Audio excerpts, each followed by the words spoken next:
The Wonderful World of Darklords. Report 207012. The 100 Acre Wood. Once upon a time, a very long time ago, about last Friday, I emerged from the mists to find myself in a massive forest. Before me stood a sign with the mysterious inscription of Trespassers Will. Trespassers Will... what? I shuddered to wonder what became of those who entered the forest uninvited. All too soon, I learned what happened to visitors in the 100 Acre Wood. Alma Madrigal sought to steal my mind, Narcissa to steal my youth, but only the tyrant known as Winnie the Pooh would ever dream of stealing my honey. Welcome to Wonderful World of Darklords. I'm Rachel. I'm Tom. And we're discussing how to convert Disney movies to Ravenloft Domains of Dread because Winnie the Pooh is public domain and I'm tired of looking over my shoulder for Disney lawyers. Along the way, we'll look at the Darklord, the domain itself, and some plot hooks and adaptation ideas to integrate the setting into your own campaign. Today's episode, The Mini Adventures of Winnie the Pooh. Now, before we get into our actual discussion of The Mini Adventures of Winnie the Pooh, we need to get into a discussion of Tom's voice. Yes, indeed. You may have noticed. Yes, if you listen to our Big Hero 6 episode, you have already heard Tom being Aslan in his everyday life. And it's not like we record these back to back to back. This thing just will not go away. It won't leave him alone. It will not go away. Oh, man. This is bad. week 2. It's not COVID. We can't believe it's not COVID. Like, Fabio's going to do a promotion about this thing. But in proper Winnie the Pooh form, we are drinking tea with lots of honey in it to soothe Tom's throat, because honey is the oil that makes the machinery of this domain move. Yes, it is. And we are going to be discussing today. You know, doing Pooh, like, it's almost redundant after that, like, absolute horror masterpiece. Right. Film of the decade. Film of the decade. Yeah, Winnie the Pooh, Blood and Honey. Like, this movie, like, you could really tell it was a labor of love. Yeah. Like, that was the movie that had been in their hearts. Yes. Like, they had dreamed of it, yeah. They had so much to say. I think it started about, as a student film. Yeah. Like Oculus. They had just, like, so much to say about the deeper themes of yeah, and how that interacted with horror. And like, you know, like, it's a really interesting thing to look at some of the deeper themes of Winnie the Pooh and how you could put a horrific spin on the idea of childhood, on the idea of nostalgia, on the idea of childhood escapism. And that hasn't come along until the filmmakers used memes and off-the-shelf Halloween masks to make a opportunistic slasher film. Yeah, man, aren't we glad that they did? But we can also be opportunistic, and so, you know, since it once again not only Winnie the Pooh but this year also Tigger is public domain, then we can take advantage of that and make our take that can serve as a companion piece to Blood and Honey. We'll do our best, folks.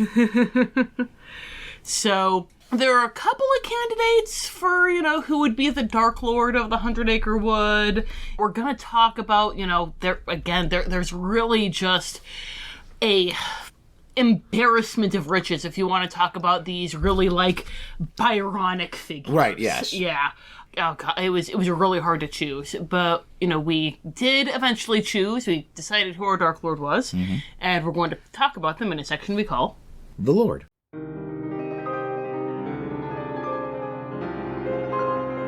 The Lord.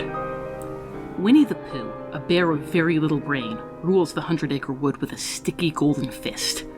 According to a curmudgeonly heron named Rabbit, Pooh's love for honey was once more of a passion than an obsession. On one fateful day, however, he attempted to steal honey directly from a beehive, only to be rebuffed by thousands of stingers. Maddened with agony and thwarted ambition, he stumbled to Rabbit's house, where he proceeded to devour every drop of honey in sight, despite promising he would eat just a small helping. Today, Pooh covets honey with an ever-increasing desire, but is gripped with paranoia that he will lose it. The residents of the 100 Acre Wood have heard him raving about creatures known as Heffalumps and Woozles, which only Pooh himself seems to see. Pooh is unable to enjoy his honey no matter how much he hoards, convinced these quick, slick, insincere monsters will guzzle up the things he prizes. So as Rachel was saying, this was an embarrassment of riches for potential Darklords, but we decided to take a cue from that horror masterpiece, Winnie the Pooh, Blood and Honey, and say which of these characters could you buy a off-the-shelf fancy Halloween mask to use in your actual motion picture. Yeah, because you could make a very strong argument for Christopher Robin. And, and all of this is like, doing some kind of like Santa-like thing where he's pulling everyone in and they're kind of like all his imagination puppets or whatever. Right. You could really do a strong argument for Christopher Robin. But there's no off-the-shelf Halloween mask for Christopher Robin. So, we couldn't do it. So that just leaves us with our Darklord for this setting, Winnie the Pooh. Yeah, and there is also... Absolutely, you could make the argument for Rabbit, because this act of ultimate darkness is trying to make it that Tigger can never Right, that's the darkest part of the movie. Yeah, that's easily the cruelest thing that anybody does in the entire movie, except for what Pooh does, which we're going to get into. Speaking of Pooh doing cruel things, and the fact that Darklords do cruel things, if you're listening to this podcast, chances are that you know who Winnie the Pooh is. I mean, who doesn't know who Winnie the Pooh is? You have had 92 plus years to find out. But you might not know what a Darklord is. Tom, what is a Darklord? Well, a Darklord is an evil being who commits some kind of act of ultimate darkness that causes the dark powers to say, "Why, hello, new friend. We want to play with you forever." And so they pluck that evil being up and put them into a domain which is a special hell tailor-made just for them. There are some great Darklords. There are some really not so great Darklords. So we have identified 4 qualities that separate your Strahds from your Erich von Karkovs. And we're going to go through and describe those 4 qualities as they apply to the Darklord, Strahd von Zarovich, and then talk about how they apply to Winnie the Pooh. So the first element of a good Darklord is the act of ultimate darkness. They don't just do a bunch of evil things here and there and become a Darklord through attrition. Strahd, act of ultimate darkness, was, of course, killing his brother because he wanted to get with his brother's fiancée.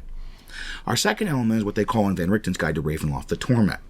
Since we're a Disney podcast, we call it They Got What They Wanted, They Lost What They Had.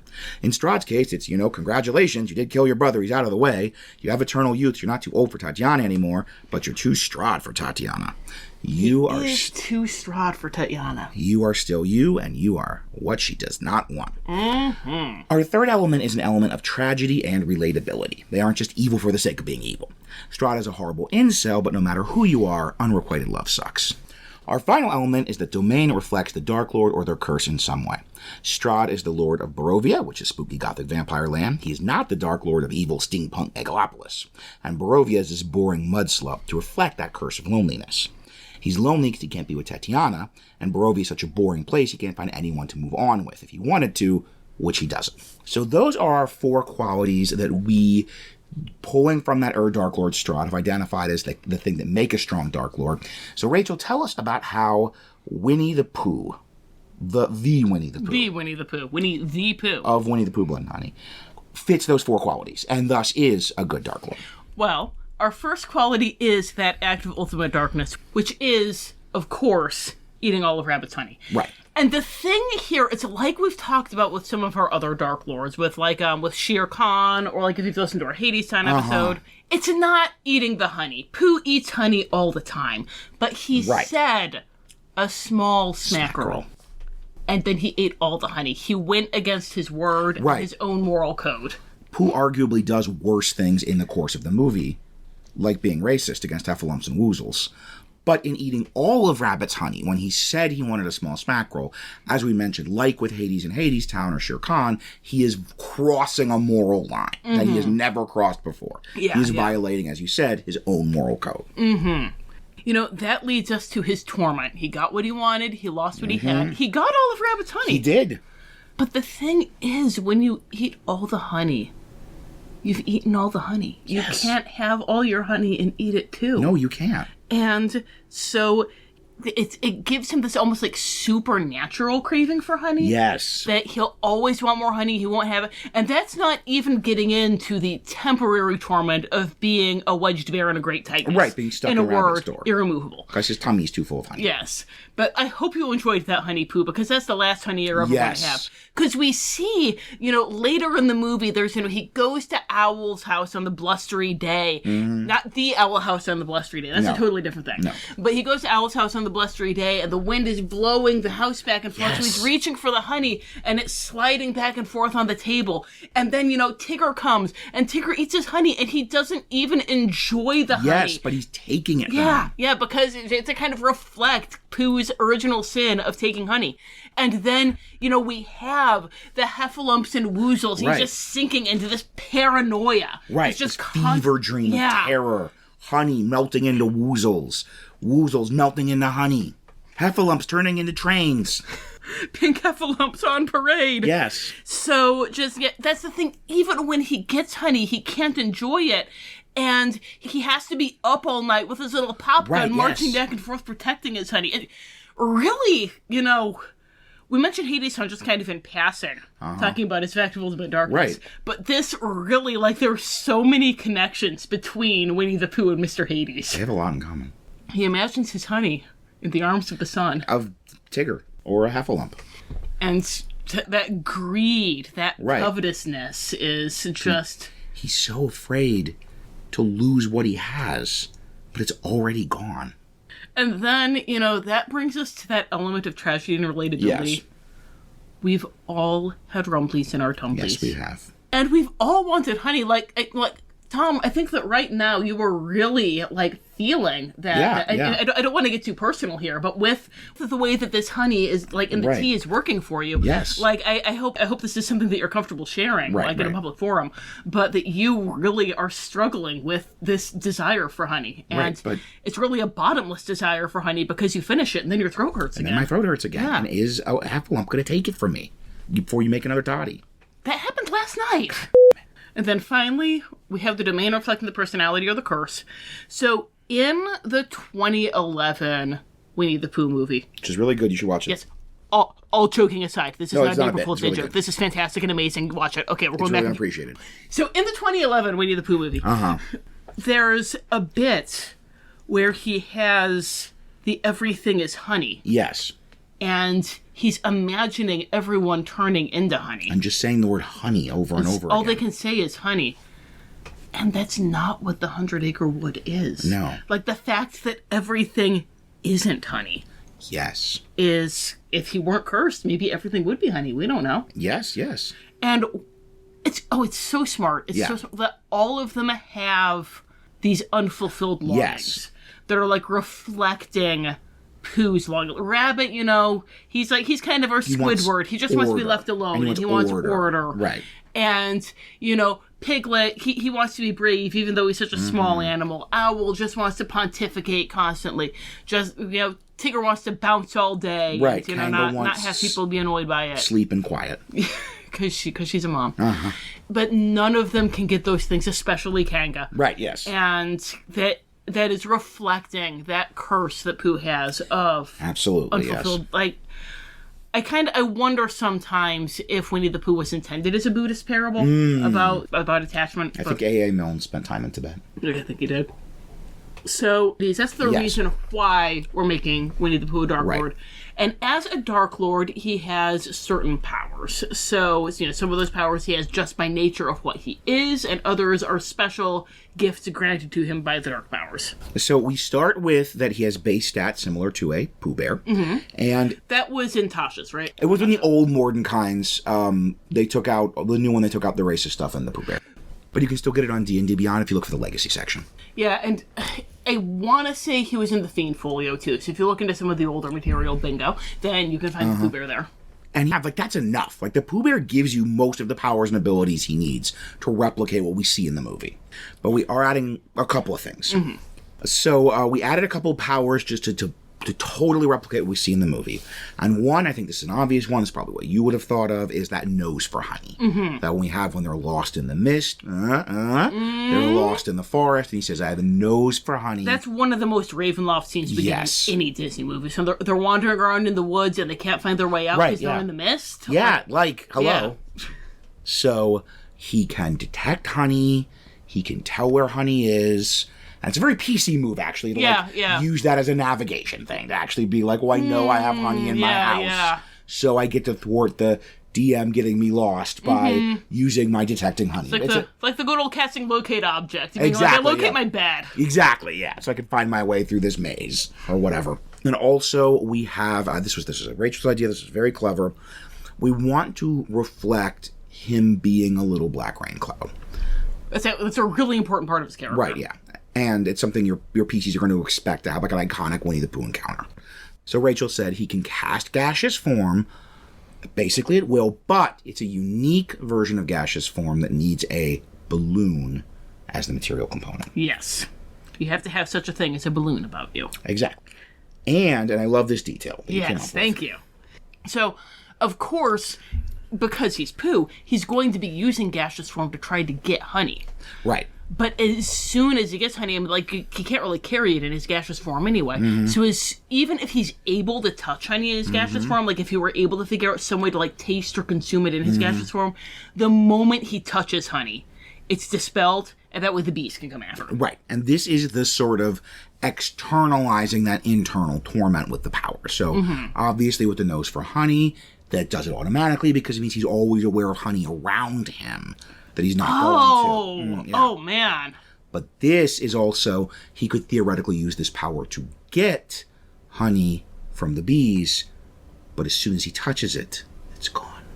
Oh, that's some tantalus stuff. And then finally, the power that all Darklords have, except Prince John and sort of Shere Khan and sort of Hades, and Mr. Hades, rather. And that is, we've kind of given this already, and that's the closing the borders. Because this is one where we see it in the movie. Yeah. It's like Maleficent making the thorns. Exactly, yeah. And, it's the fog comes up, and you wander around in circles and are lost. And then you hear those terrifying sounds in the forest. Right. And that, chases you back into the domain. It functions like a fear spell. Yeah. So then the final thing we like to do, we have the stat block, we have the powers we've added, we have the sort of character history. And in Van Richten's Guide to Ravenloft, they always have the role-playing trait, ideal, bond, and flaw. And they have these as quotes. And of course, we like to have them as quotes as well. So we always look for quotes of our Darklord character that we can use. This was hard because Winnie the Pooh is a very internal character. Yeah. So he talks, he has a lot of dialogue, but a lot of it is commenting on the external situation. But fortunately, we do have that deep desire for honey as a core character trait, so we're able to pull some honey-related quotes. This was one like Mater, where there was such an embarrassment of riches. Usually we make a game out of this where we kind of each pick quotes and then go for it. But with this one, we had to present it as a fait accompli, otherwise we'd be here all day. Yes. It would be Hades Town all over again. We learned our lesson from that 2.5 hours. Too many quotes. So why don't you start us off with our role-playing trait? So our this was hard. This was a hard one. Our role-playing trait is the only reason for being a bee is to make honey, and the only reason for making honey is so I can eat it. Yes. That it's the focus on honey, it's the childlike self-centeredness, and it's also that very you're not doing Pooh right if you don't have that circular logic. Right, exactly. So that's a very Pooh kind of sentence. It's a perfect 2 sentences which do what we always want to do with this role-playing trait, which is if you are role-playing a scene with Winnie the Pooh, with your PCs interacting with Winnie the Pooh, what's the quote that's going to guide you in role-playing that scene? I think you cannot have a better one than this. Yeah. Because when they run into him, he's probably going to be after honey. And you want to communicate to them what honey means to him and his attitude toward it. And how he brings everything into that quest for honey. The only reason to make honey is so I can eat it. Yeah. And perfect quote for that. Perfect quote. And then for his ideal, we went into the songs for this. Bears love honey, and I'm a Pooh Bear.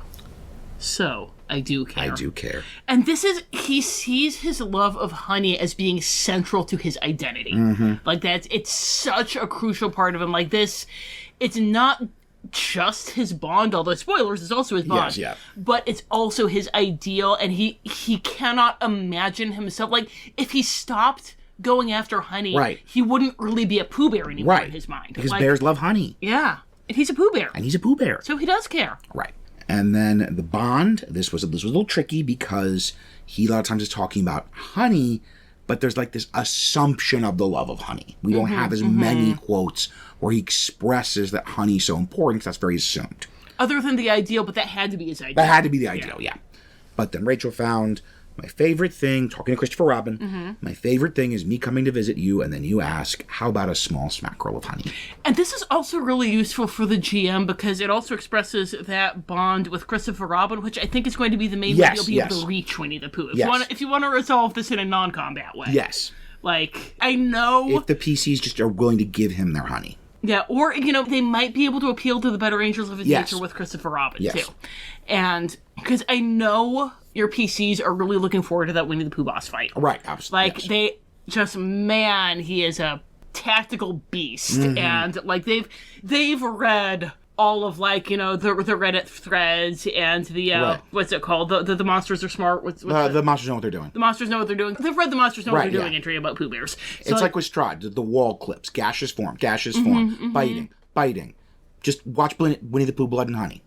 Yeah. Axe attack. They're gonna feel like an anticlimax, I know, if they don't get to fight Winnie the Pooh. But if you do have that rare party that's going to want to resolve this through roleplay, Christopher Robin's the way to reach him. It's good to have the option. Yeah.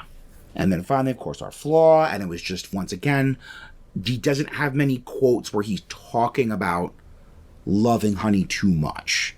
But we did have one perfect example, which was in the scene where he goes to rabbits right before Act of Ultimate Darkness. Very appropriate. The flaw is connected with that Act of Ultimate Darkness. And he says a small helping. Rabbit gives him a little bit of honey. And this is our flaw quote. I did mean a little larger small helping than that. He always wants more. Always wants more. No matter what he says, he's going to go back on his word and he's going to want more. Is there any more? No, there isn't. Well, I best be going. That is our Darklord, Winnie the Pooh. And there are so many other characters to talk about in the 100 Acre Wood and the 100 Acre Wood itself. Right, yes. So we can't just talk about Winnie the Pooh here. Much as we might like to. Yeah, we got to keep going, and we got to talk about that domain of the 100 Acre Wood in a section that we like to call The Land.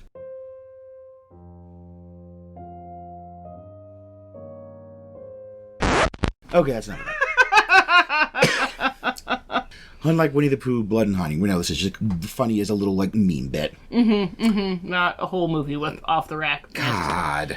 We are not joking about the 2011 Winnie the Pooh. Watch it. It's really good. Amazing. No, it's really good. It's so good. We are joking about Winnie the Pooh, Blood and Honey. Yeah. We haven't seen it. We have no intention of seeing it. You know what? I am comfortable with every one of my judgments of that movie based on the existing knowledge I have. Yes. But no, 2000 Winnie the Pooh. Yeah, no, it's really good. 2011 Winnie the Pooh, phenomenal. Yeah, and it didn't do that as well in the box office, and it's a dang shame because it is really good. So good. Really good. It's so good. Happy April Fool's Day, everyone. Happy day of misrule. Happy day of chaos and the overturning of expectations and of doing things that are far too dumb for us to actually do in our actual podcast, like having a horror version of 100 Acre Woods. Don't do that. Don't do that. That's stupid. We love Winnie the Pooh. Winnie the Pooh, Blood and Honey was a terrible idea. Yeah. And we did actually, in our Discord, which is full of brilliant people, there was, some discussion, kind of what we were talking about with the idea of Christopher Robin being the Darklord and, this creepy, dark fairy tale domain. If you want to do that, you can. Yes. We love Winnie the Pooh too much. We don't want to do a dark version of Winnie the Pooh. We love it too much. But if you want to do a horror Winnie the Pooh, it has to be really thoughtful. Yeah. And, not dumb. I know. And that's hard. It's harder to do a really thoughtful thing. So if you're going to do it, be worthy of it. Yeah.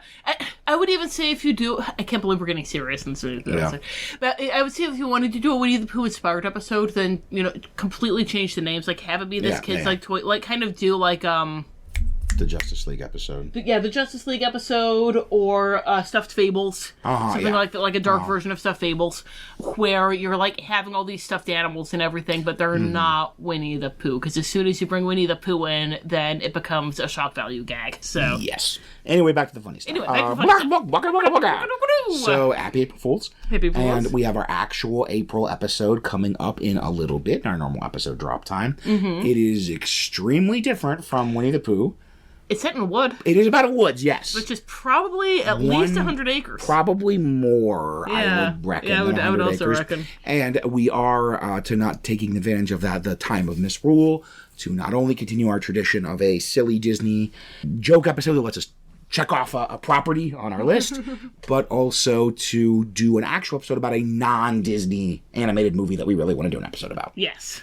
And by the way, before we sign off, so I did, obviously, and I hope to your amusement if you're a regular, the 4 qualities of a Dark Lord applying to Strahd. I had to go listen to an episode and write that down because we don't have that in the script. We don't have that written out. Rachel just always does that off the top of her head, and that is amazing. I love you. And I wanted to do it justice, so I had to go in and do the word-for-word transcription. So every time you hear that, remember, that's not on our script outline. No. That's just Rachel, extemporaneous. I love you.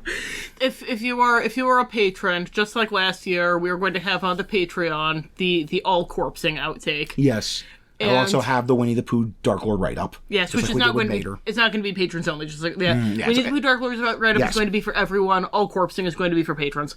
But there's a lot of me cracking up at Tom in the all corpsing because of specific turns of phrase. Yes, specific Rachel turns of phrase. The fact that he said "get with Tatiana," which is something Tom would never say. No, I would not. But I say every episode.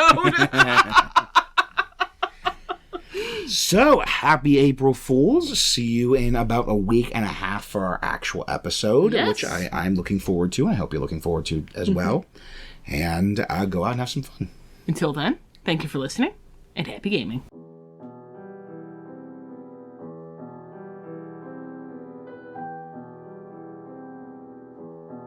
Parting thoughts. I fled from the 100 Acre Wood, clutching my poo sticks, and thankful that I had been able to escape with my life. I found myself wondering whether, if I had accompanied him on his expedition to the North Pole, I would have discovered secrets there, perhaps the object of my patron's quest. Holding an aglet as a mist talisman, I thought that perhaps I could embark on an expedition of my own at my destination, a renowned fount of ingenuity and adventure. Perhaps an artificer there could help me build some kind of device to aid me in this quest, a sort of MacGuffinator. Yensid, I know what we're going to do today. Regards, D. This Pooh Bear's selfish, gluttonous desire for honey puts me in mind of my elder brother's debauchery that nearly destroyed my family's legacy. Perhaps these Heffalumps and Woozles of his will drown the little sugar degenerate in a giant vat of honey and do us all a favor. Silly old bear.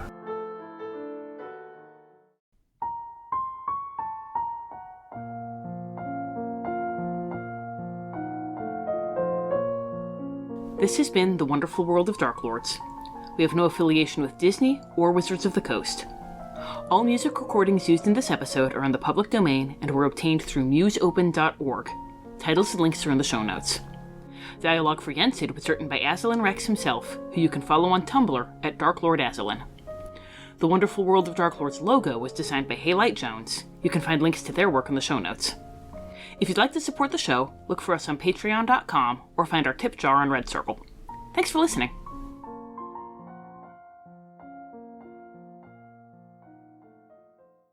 Strahd is a horrible incel, but no matter who you are, unrequited love sucks.